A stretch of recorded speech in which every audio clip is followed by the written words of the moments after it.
स्पष्ट गर्न तथ्य सत्य ल्याउनका लागि मद्दत पुगोस् भने म राजीनामा दिएको छु। उहाँ निर्दोष छु भन्नुभएको छ। उहाँ निर्दोष हो भने उहाँ नै अर्थमन्त्री हुनुहुन्छ, अर्को कोही मान्छे अहिले पठाउँदैन भनेको उहाँले राजीनामा दिनुपर्छ भन्नु हो। उहाँले राजीनामा दिने वा प्रधानमन्त्रीले हटाउने यही नै दुईटा बाटो हुन्छ। त्यो बाहेक अर्को विकल्प छैन। लाई सजिलो पार्न, छानबिनलाई मद्दत गर्न र सत्य तथ्य संसद समक्ष ल्याउनका लागि मैले राजीनामा दिएको। मैले बजेट निर्माण गर्दा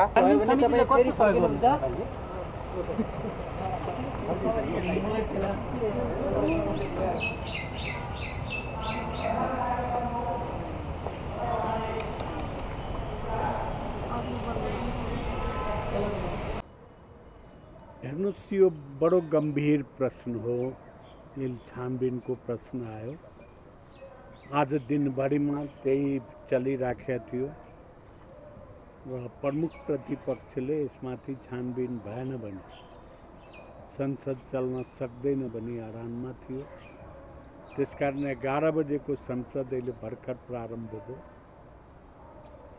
र सरकार पक्ष र प्रतिपक्षको बिचमा एउटा सहमति भयो। यो जुन देखिया छ अर्थ मन्त्रालयको घोटाला, यस सम्बन्धमा के रहेछ सत्य छानबिन गर्ने भनेर समिति गठन गर्ने भनेपछि संसद स्टार्ट हो। त्यसमा पनि अर्थमन्त्रीजीले फेरि बोल्न थाल्दाखेरि प्रमुख प्रतिपक्षी बहिष्कार गरेको छ सबै सदस्यहरू। अब तपाईको सरकारको विषय जुन हो कहिलेदेखि सुरु गर्ने, यो चाँडै सुरु हुन्छ किनभने 10 दिनको मात्रै म्याद छ यसको। आज घोषणा भयो। अब हामी बस्छौँ र यो समितिले संयोजक आफ्नो तोक्छ, कार्यविधि बनाउँछ र काम प्रारम्भ गर्छ। भनेको त्यो 10 दिनको समय काम सुरु भएको 10 दिन भनेको छ। अब तपाईँहरूले काम चाहिँ कहिलेबाट सुरु गर्नुहुन्छ? अब अहिले त त्यहाँबाट सिधै तपाईँ कहाँ आइराखेको छु। हामी समितिका सदस्यहरू बस्छौँ, चाँडै बस्छौँ र यो विषयमा हामी प्रारम्भ गर्छौँ। विगतमा बनेका यस्ता समितिहरू कतिको प्रभावकारी बनेका थिए? छानबिन समितिको नाम समिति बनाउने, त्यसको प्रतिवेदनहरू कार्यान्वयन नगर्ने प्रवृत्ति पनि छ नि। हेर्नु, संसदीय परम्परामा सबभन्दा ठुलो समिति नै संसदीय समिति हो। योभन्दा ठुलो समिति हुनै सक्यो किनभने संसद सर्वोच्च हो। सर्वोच्च समितिले बनाएको कुरा यो निश्चित रूपबाट छ र कार्यान्वयन मलाई लाग्छ भोलिदेखि नै सुरु हुन्छ। छानबिन भए लगत्तै समिति गठन भए लगत्तै अब अर्थमन्त्रीले स्वतः राजीनामा दिनुपर्छ भन्ने त्यो माग भइसक्यो। त्यो छानबिन समितिलाई चाहिँ कसरी सहज हुन्छ? अर्थमन्त्रीले राजीनामा दिँदाखेरि सहज हुन्छ अथवा उहाँ पदमै बस्दाखेरि पनि सहज हुन्छ? छानबिन गर्न सहज एउटा प्रश्न के उठिसक्यो भने त्यहाँ अपराध भएछ भन्ने कुरा अनुमान गरेर संसदले छानबिन गठन गरे। यो अनुमान त गरिसके नि, यसपछि पनि अर्थमन्त्री बसिराख्नु पर्ने त कुनै औचित्य नै देख्छ। भनेको उहाँले राजीनामा दिनुपर्छ भन्नु हो। उहाँले राजीनामा दिने वा प्रधानमन्त्रीले हटाउने यही नै दुईटा बाटो हुन्छ। त्यो बाहेक अर्को विकल्प छैन। योदेखि बाहेक विकल्प त फेरि संसद भनेको उहाँ पदमा रहिरहनु भयो भने तपाईँहरूलाई छानबिन गर्न सजिलो हुन्छ?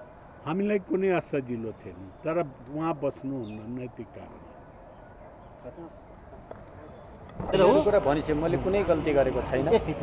जे विषय उठेको छ त्यो विषयलाई के अरे स्पष्ट गर्न तथ्य सत्य ल्याउनका लागि मद्दत पुगोस् भने म राजीनामा दिएको छु। अब छानबिन हुन्छ, छानबिनले ल्याएका कुराहरू जनता समक्ष आउँछन्, तथ्य जनता समक्ष आउँछ। मैले गरेको मेरो आत्मविश्वास के हो भन्ने कुरा त्यति बेला प्रष्ट हुन्छ। धन्यवाद। तपाईँले त्यो आफूले कमिटीलाई सजिलो होस् भनेर छानबिन समितिलाई सजिलो पार्न, छानबिनलाई मद्दत गर्न र सत्य तथ्य संसद समक्ष ल्याउनका लागि मैले राजीनामा दिएको। मैले बजेट निर्माण गर्दा कुनै पनि गल्ती गरेको छैन। स्थापित मूल्य विधि पद्धतिका आधारमा बजेट निर्माण भएको छ। त्यसमा यो जुन किसिमले विषय उठाइएको छ त्यसले आम जनतामा जो भ्रम परेको छ त्यो भ्रम निवारण सत्य तथ्य छानबिनबाट हुनेछ भन्ने मलाई विश्वास छ। त्यस कारणले मैले छानबिनलाई सहज भएर राजीनामा दिएँ। छानबिन समितिले कस्तो सहयोग गर्नुहुन्छ?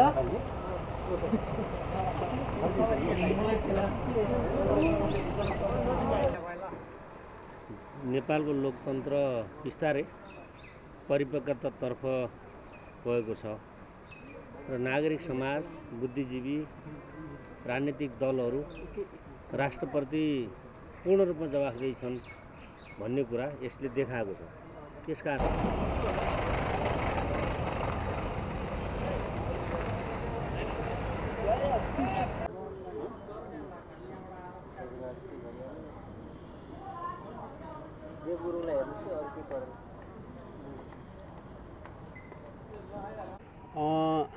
संसदमा विशेष समिति गठन भएको छ। त्यसलाई हामीले दलको तर्फबाट स्वाभाविक रूपले लिएका छौँ र एउटा छानबिन प्रक्रियाबाट अगाडि जान्छ। तर चाहिँ अर्थमन्त्रीजीले नैतिकताको आधारमा उहाँले राजीनामा दिनुभएको छ। पार्टीले पनि राजीनामा दिन राम्रो हुन्छ भन्ने सुझाव दिएको हो। यद्यपि उहाँले राजीनामा दिन अनिवार्य थिएन। विगतमा विष्णु पौडेलजी को बारेमा विषय उठेपछि, बजेटको बारेमा विषय उठेर संसदीय समिति बन्यो, तर उहाँले राजीनामा दिनु भएन। त्यसै गरी दिवंगत भरतमोहन अधिकारीको बजेट लिक भयो भनेर संसदमा आवाज उठ्यो, समिति बन्यो। त्यो समितिले काम गर्यो, धेरै विषयहरू सुझाव पनि गर्यो, तर उहाँले राजीनामा दिनु परेन संसदीय समिति गठनपछि। अर्थमन्त्रीजीले उच्च नैतिकता देखाउनु भएको छ, म समितिलाई सहयोग गर्छु भन्नुभएको छ। त्यो स्वागत योग्य कुरो। मतलब त्यो पहिला त मैले भन्नुभएको पात्र र अहिलेको त त्यो केस हेर्ने हो भने त निकै फरक छ नि। तपाईँ त पूर्व अर्थमन्त्री पनि भइसक्नु भएको, यो विषयवस्तु त निकै गम्भीर खालको होइन र? बजेट सम्बन्धी कुरो नै हो त्यतिखेर पनि, किनभने बजेट लिक भयो अथवा पहिले नै संसदमा आउनु अगाडि नै बाहिर फ्ल्यास भयो। त्यसबाट लाभ लिनेहरूले लाभ लिए एकातिर, अर्कोतिर संसदको विशेष अधिकार हनन भयो भन्ने विषयहरू थिए।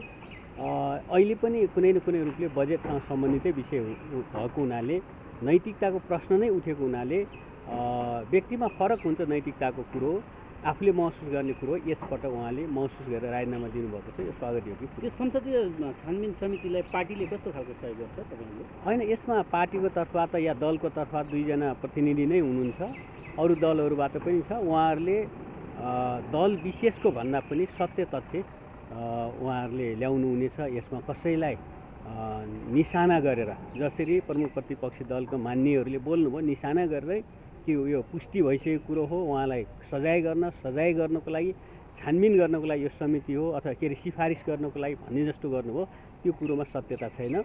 पहिले नै पूर्वाग्रह राखेर छानबिन सुरुवात गर्ने भनेको त्यो पूर्वाग्रह सोच हो, त्यो राजनीतिक उद्देश्य त्यसमा देखिन्छ। त्यसरी यो समितिले काम गर्नु हुँदैन।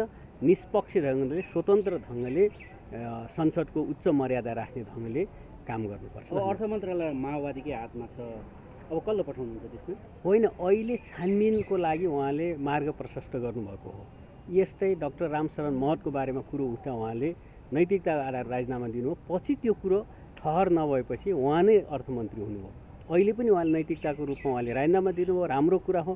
छानबिन हुन्छ, उहाँ निर्दोष छु भन्नुभएको छ। उहाँ निर्दोष हो भने उहाँ नै अर्थमन्त्री हुनुहुन्छ, अर्को कोही मान्छे अहिले पठाउँदैन। धन्यवाद।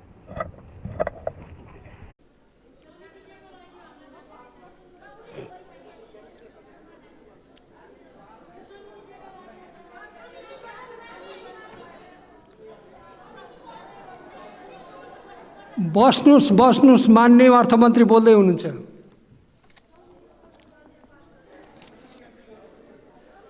सम्मान्य सभामुख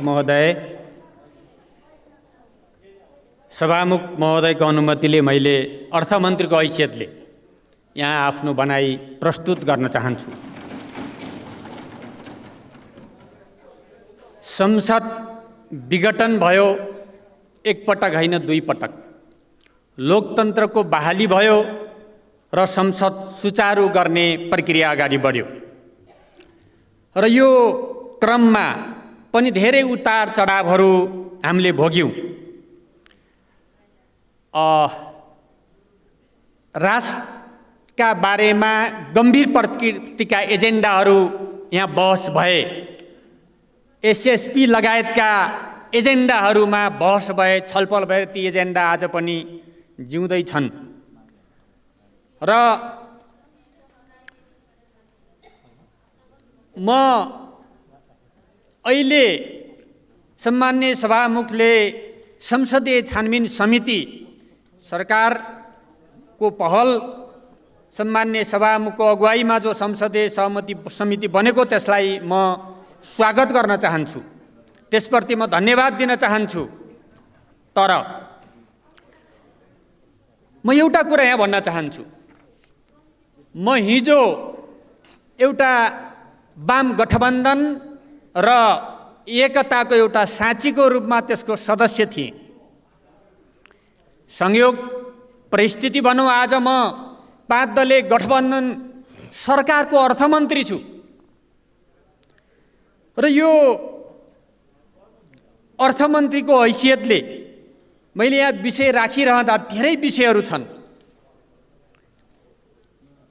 मैले मप्रति उठेका विषयहरूको जवाब कसरी दिन्छु त्यो मेरो दायित्व हो। धेरै विषयहरू छन्, धेरै विषयहरू अहिले विगतका विषयहरू म कोट्याउन चाहन्न। मैले संसदमा आएर बोल्न नपाउने नैतिकता के कारणले गुमाएँ? न मैले सङ्कट परेका जनताको कोरोनाको क्रममा बदमासी गरेँ, न मैले करको दर हेरफेर गर्नु पूर्व कुनै व्यापारीलाई सामान भित्राउने अनुमति दिएँ, सूचना दिएँ, न मैले बच्चाको दुधको रेट बढाएर चकलेटहरूको रेट घटाएँ। के कारणले म अनैतिक भएँ? आज यो प्रश्न यहाँ उठिरहेको छ। फेरि पनि जे देखियो अहिले एउटा पूर्वाग्रहको पराकाष्ठा। सहमतिमा छानबिन समिति बन्यो। यो छानबिन समिति बारेमा भर्खरै मान्य सदस्यले भन्नुभएको भनाइ, उहाँले आफ्नो आदेश जारी गर्नुभयो, आफ्नो फरमान जारी गर्नुभयो र उहाँले एउटा सैनिक नेतृत्वले जस्तै दोषी करार गर्नुभयो। के यही हो लोकतन्त्र? यही हो लोकतन्त्र? यो पूर्वाग्रहको, राजनैतिक पूर्वाग्रहको पराकाष्ठा हो। म यो संसदको रोस्टमबाट आम नागरिक समाज, बुद्धिजीवी, आम युवा र आम नागरिकलाई म विनम्रतापूर्वक अनुरोध गर्न चाहन्छु। विषयहरू कसरी आए, कसरी प्रस्तुत भएर त्यसले यहाँहरूमा भ्रम सिर्जना गर्ने प्रयत्न गरियो। यहाँहरूले उठाएका विषयहरूलाई म सम्मान गर्छु, उहाँहरूले मागेको राजीनामालाई म सम्मान गर्छु। तर सँगसँगै अनुरोध गर्न चाहन्छु, म हार्दिकतापूर्वक विनम्रतापूर्वक अनुरोध गर्न चाहन्छु, सच्चाइको गहिराइमा पुग्नै पर्दछ, तथ्यको गहिराइमा पुग्नै पर्दछ। यो राजनैतिक प्रतिशोधको भित्रबाट उठेका मुद्दाहरूमा सच्चाइमा पुगिएन भने कतै फेरि अन्याय हुन्छ कि कसैलाई भन्ने बारे पनि सोच्नको लागि म हार्दिक अनुरोध गर्दछु। म धेरै घटनाहरू छन्, मैले त्यो घटनातिर जान चाहन्न। कुनै बेला उपयुक्त समयमा तमाम घटनाहरूको, तथ्यहरूको, विगतका तथ्यहरूको कुरा प्रस्तुत गरौँला। आज म मेरो विषयमा भन्न चाहन्छु। छानबिन जो समिति बनेको छ त्यसले छानबिन गरोस्। मैले बजेट निर्माण गर्दा कुनै पनि त्रुटि गरेको छैन। स्थापित मान्यता, विधि र पद्धतिका आधारमा तोकिएका आधिकारिक व्यक्तिहरू मार्फत बजेट निर्माण भएको छ। यो सच्चाइलाई कसैले पनि अर्को झुटा साबित गर्न सक्दैन। करको दर रेट हेरफेर गर्ने सन्दर्भमा मैले सचिव 2वटा सचिवहरू हुन्छ अर्थ मन्त्रालय 2वटा सचिव र 2वटा डिजीहरूलाई नीतिगत निर्देशन गरेको छु के गर्ने। यो देशको अहिलेको अर्थतन्त्रलाई हेरेर उत्पादन वृद्धि गर्नुपर्ने आवश्यकतालाई हेरेर आज हाम्रो विदेशी मुद्राको सञ्चितिलाई कायम गर्नुपर्ने आवश्यकता हेरेर डलरको सञ्चिति कसरी गर्न सकिन्छ, कसरी हामी उत्पादन वृद्धि गर्न सकिन्छ, औद्योगिक क्षेत्रलाई कसरी प्रोत्साहन गर्न सकिन्छ भनेर कच्चा पदार्थहरूमा त्यसलाई करहरू नबढाउने र जनताले उपभोग नगरे पनि हुने नेपालमै उत्पादन हुने वस्तुहरूमा करहरूको दर बढाउने र महँगो डलर मूल्य पर्ने साधनहरूलाई कर केही बढाएर आम जनताको लागि कम डलर खर्च गरेर आउने साधनहरूमा यथावत राख्ने नीति लिएको कुरा म स्पष्ट गर्न चाहन्छु। यो नीतिले औद्योगिक क्षेत्रको विकास, निर्यात प्रवर्धन हुने कुरा लक्ष्य तोकेर स्पष्ट गरिएको छ। त्यो लक्ष्य अनुसार देशको अर्थतन्त्रलाई सबलीकरण गर्न महत्त्वपूर्ण योगदान गर्ने मलाई पूर्ण विश्वास छ। सरकारले ल्याएको नीति कार्यक्रमको मार्गनिर्देशनमा रहेर मैले यो बजेट र यो नीतिहरू निर्माण गरेको कुरा म यहाँ पुनः फेरि स्पष्ट गर्न चाहन्छु। मैले चिन्ने मेरा सचिवहरूलाई हो, मैले चिन्ने मेरा डिजीहरूलाई हो, मेरा आधिकारिक व्यक्तिहरू उहाँहरू हो र उहाँहरूलाई मैले स्पष्ट निर्देशन गरेको छु। मेरो निर्देशनपछि उहाँहरूले रातभर काम गर्नुभएको छ। उहाँहरूले काम गर्नुभएको छ। म 11:30 करिब 11:30 बजे सिंहदरबारबाट पुल्चोक क्वार्टरमा गएर सुतेको छु र बिहान 6 बजे म मन्त्रालयमा पुगेको छु। मन्त्रालयमा पुगिरहँदा सचिव सोफामा पल्टिरहेको, डिजीहरू त्यहाँ काम गरेर टुङ्ग्याउने एउटा अवस्थामा रहेको र उहाँहरूका सहयोगीहरू त्यहाँ काम गरिरहेको अवस्था मैले देखेको थिएँ। र यो कुराहरूलाई जसरी यहाँ अहिले कथा बनाइएको छ र जसरी यहाँ प्रस्तुत गर्न खोजिएको छ, आम जनतालाई भ्रमित गर्न खोजिएको छ। हिजो अस्ति एउटा अर्को समाचार आयो, सभामुख महोदय कुन सीसीटिभीको क्षमता कति हुन्छ म कसरी थाहा पाउँछु? कति वर्ष पहिला राखेको सीसीटिभी बारे मलाई कसरी जानकारी हुन्छ? सायद अब यो शिक्षाबाट सबै मन्त्रीले त ख्याल गर्ने होला, कुन मन्त्रीले गएर सीसीटिभीको क्षमता सबभन्दा पहिला जानकारी लिन्छ होला? कसरी थाहा हुन्छ? यहाँ अहिले भएको सीसीटिभी बारे हामी मान्नेहरूलाई के जानकारी होला? त्यो प्राविधिक व्यक्तिले जान्ने कुरा होला। त्यसलाई डिलिट गर्यो भनेर आम नागरिकलाई भ्रमित गर्ने जो प्रयत्न गरेको छ त्यसको म खारिज गर्न चाहन्छु।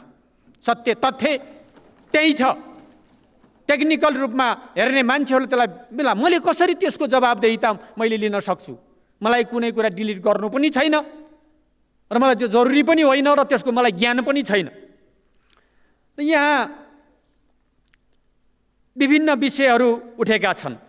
मैले यसकारण मतलब अहिले के अरे नैतिक गुमाउनु पर्यो कि विगतमा अरबौंको तस्करीका लागि खोलिएका डलर, लाखौं डलर खर्च गरेर तस्करी मौलाउने गरी खोलिएका सुपारीहरू अब तस्करी हुने बन्द भएका छन्। अब तस्करी हुनै सक्दैन नेपालमा। है, केराउ र मरिचहरूको तस्करी थियो, त्यो बन्द भएको छ। त्यो बन्द हुने गरी करको दर बढाएको छु। के नेपालमा तस्करी बढाउनु अनैतिकता हो? तस्करी घटाउनु अनैतिकता हो? तस्करी हुने मालहरूलाई अन्त्य गर्छु। इतिहास साँची छ, छलफल हुने, चर्चा हुने, पत्रिकामा आउने गरेका छन्। विगतमा कसरी तस्करी भएका थिए सुपारीहरूको मैले बन्द गरेको छु। ती कुराहरू कसरी गलत हुन सक्छन्? अब बिजुली गाडीमा बढाइयो भन्ने एउटा कुरा छ। डलरको सञ्चित गर्नका लागि महँगो मूल्य पर्ने बिजुली गाडीमा थोरै प्रतिशत, पेट्रोलियम गाडी भन्दा 1/3 कम छ। त्यो उसको 4 गुणा बढी छ भने त्यसको अर्को 1/3 छ। त्यो आधारमा त्यसको रेट 100 वाटभन्दा माथिको, किलोवाटभन्दा माथिको रेट बढाइएको कुरा साँचो हो। त्यसको पछाडिको कुरा छ हाम्रो डलर सञ्चितलाई कसरी कायम राख्ने, महँगो सामानहरू सकभर कम आउन् देशमा भनेर गरिएको कुरा पनि म स्पष्ट गर्न चाहन्छु। सेनिटरी प्याडको कुरा उठिरहेको छ। सेनिटरी प्याडको कुरा महिलाहरूले रातो कर माफ गर भनेर युवा महिलाहरूले गरेको आन्दोलन विगतकै सरकारले बढाएको त्यो करमा महिलाहरूले गरेको आन्दोलन मैले हेरेको छु र त्यो माइती करमा धेरै आन्दोलन भएको, त्यति बेलाको सरकारले तिनलाई दमन पनि गरेको थियो। त्यो महिलाहरूको संवेदनशील विषय र मागलाई सम्बोधन गरिएको हो, तर त्यसो गर्दा देशभित्रका उद्योगहरूको संरक्षण गर्ने नीति सँगसँगै ल्याएको कुरा मैले पनि यहाँ धेरैचोटि बताइसकेको कुरा पनि स्पष्ट गर्न चाहन्छु। र यहाँ अन्य विषयहरू भ्यालु एड गर्ने किसिमले वायर रडको बारेमा विषय उठेको थियो।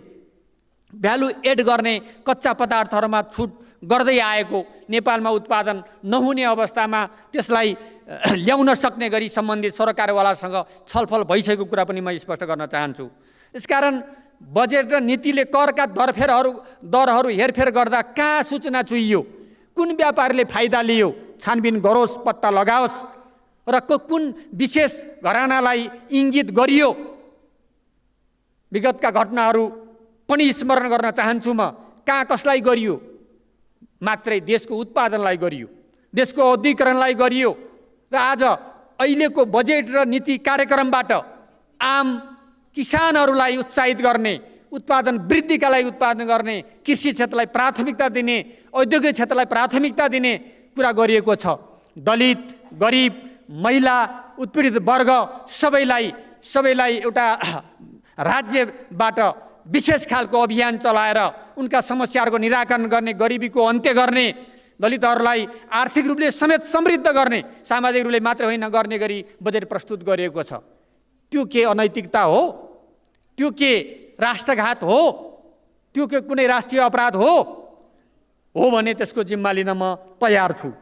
यसरी आयात प्रतिस्थापन गर्ने, रोजगारी वृद्धि गर्ने र त्यसमार्फत कृषि र औद्योगिक उत्पादनलाई अगाडि बढाएर गरिबी निवारण गर्ने कुरा अगाडि सारिएको छ। यी कुराहरू आफैमा अहिलेको देशको अर्थतन्त्रलाई सबलीकरण गर्नका लागि आवश्यक कुराहरू हुन्। म दावाका साथ भन्न सक्छु यो बजेटको कार्यान्वयनले आयातलाई प्रतिस्थापन गर्न महत्त्वपूर्ण भूमिका निर्वाह गर्नेछ।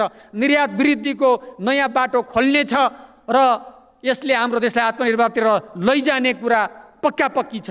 यसको लागि सिङ्गो राज्य संयन्त्र सबै नागरिकहरूलाई यसमा केन्द्रित गरेर अगाडि बढाउनु पर्ने आवश्यकता छ।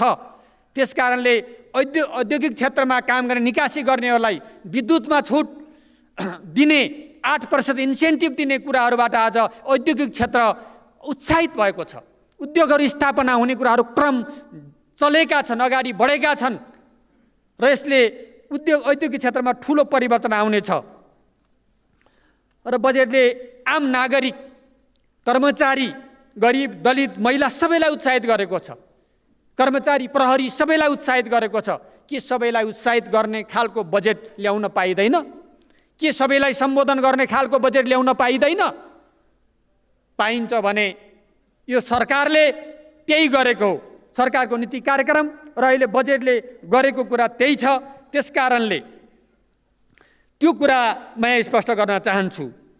म धेरै लामो कुरा राख्न चाहन्न। म एउटा राजनैतिक व्यक्ति हुँ। म यो देशको परिवर्तनको आन्दोलनमा ठुला आन्दोलनहरू, विभिन्न खालका आन्दोलन, जनयुद्ध, जनआन्दोलन लगायतका तमाम आन्दोलन, संविधान निर्माणका आन्दोलन, जनताको हक अधिकार स्थापित गर्ने कुराहरूमा मैले अग्रज नेताहरूसित काँधमा काँध मिलाएर अगाडि बढेको छु। आफ्नो प्रतिबद्धताबाट, आफ्नो कन्भिक्सनबाट कहिले पनि म डगेको छैन र झुकेको पनि छैन। बजेट निर्माणको सन्दर्भमा मैले आफ्नो मूल्य मान्यता, मेरो नैतिकता, मेरो राष्ट्रप्रतिको, जनताप्रतिको इमान्दारितालाई मैले कतै पनि डगमगिन दिएको छैन र दिँदैन, भोलि पनि दिँदैन। म हजारौँ छानबिनको लागि तयार छु। एउटा छानबिन होइन, हजारौँ छानबिनको लागि म तयार छु। छानबिन गरियोस्। एउटा संसदीय छानबिन मात्रै होइन, सबै छानबिनको लागि म तयार छु। त्यसकारणले एउटा राजनीतिक व्यक्ति भएको नाताले हिजो यस्ता प्रचलनहरू, यस्ता विषयहरू नउठेका होइनन्।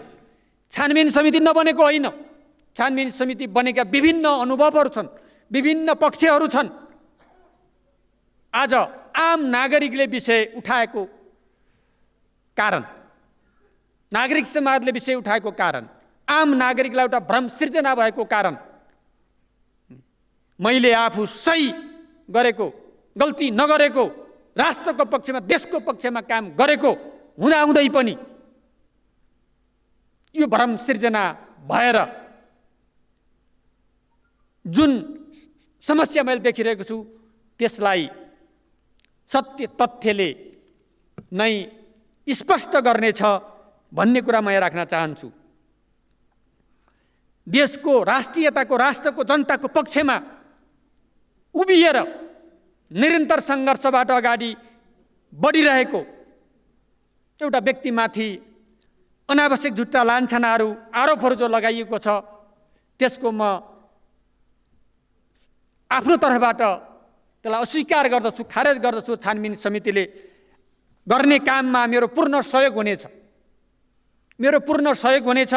छानबिन समितिलाई म सहयोग गर्नेछु र यस्ता छानबिन समितिहरूभन्दा विगतमा मन्त्री कायम भएरै छानबिन भएका पनि तथ्यहरू छन् सम्माननीय सभामुख महोदय, तर म त्यो चाहँदैन। म छानबिन समिति बनाउने कुरा आज मात्रै आएर भयो। यो छानबिन समिति बनाउने कुरा मेरो कुरा थिएन, मैले व्यक्तिगत रूपमा गर्न सक्ने कुरा थिएन। आज सरकार र सम्माननीय सभामुखज्यूको पहलमा जो समिति भएको छ यसलाई मैले स्वागत गर्छु, धन्यवाद दिन्छु र यो छानबिनका लागि मैले मार्ग प्रशस्त गर्दै आफ्नो पदबाट राजीनामा दिएको घोषणा पनि गर्दछु। छानबिनले ल्याएको तथ्य सत्यका अगाडि म उपस्थित भएर फेरि म आफ्ना विषयवस्तुहरूलाई, आफ्नो अभियानलाई, आफ्नो कामलाई अगाडि बढाउने, देश र जनताको पक्षमा लाग्ने र प्रतिबद्धता पनि गर्न चाहन्छु। म धन्यवाद दिन चाहन्छु मेरो राजीनामा माग्ने नागरिक समाजलाई, युवा पङ्क्तिलाई। मैले गल्ती गरेको छैन, तपाईँहरूको आवाजलाई सम्मान गरेर मैले राजीनामा दिएको छु। तथ्यमा गइदिनु होला। धन्यवाद।